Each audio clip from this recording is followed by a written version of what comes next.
Now, a stone to commemorate the work of the Concorde Test Team at RAF Fairford is to be officially unveiled at the weekend. The maiden flight of the first British-assembled Concorde landed at the airbase after taking off from Filton in 1969. Fairford was also the site of the Concorde Test Centre until the mid-70s. And on Saturday, over 100 former staff and their families will get together to remember their pioneering. Well, she's airborne. 9th of April 1969. Concorde 002 takes off on its maiden flight from Filton. 50 miles later, it lands at Fairford. Standing on the steps, triumphant, is the pilot Brian Trubshaw and his co-pilot John Cochrane. Oh, it's marvellous. Really enjoyed it. It was all a bit hot and sticky. That's the only hot and sticky. Hot and sticky. But Conditions could scarcely have been more perfect.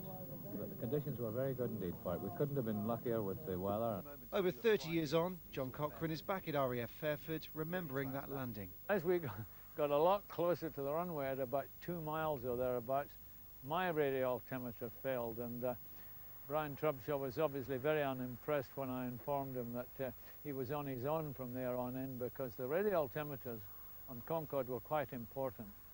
Brian Trubshaw had to eyeball the aeroplane in from about the last mile or so, and it wasn't that easy to judge exactly where the wheels were. Nice to see that they kept the place in good shape, and the hangars that we first used, which is this one, I think, isn't it?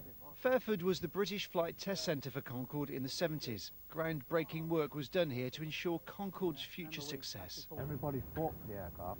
We worked days and nights. We worked days into nights, nights into days.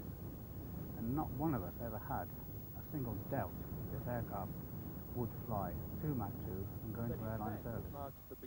The airfield was totally dedicated to us. We didn't have to share it with anybody. And that's very important on a flight test program, that you're not in any doubt as to your priority for the use of the runway. This weekend, former members of staff will unveil a commemorative stone at the front gates of the airbase, a permanent reminder of Fairford's role in this amazing piece of aviation history. Steve Nibbs, BBC Points West, RAF Fairford.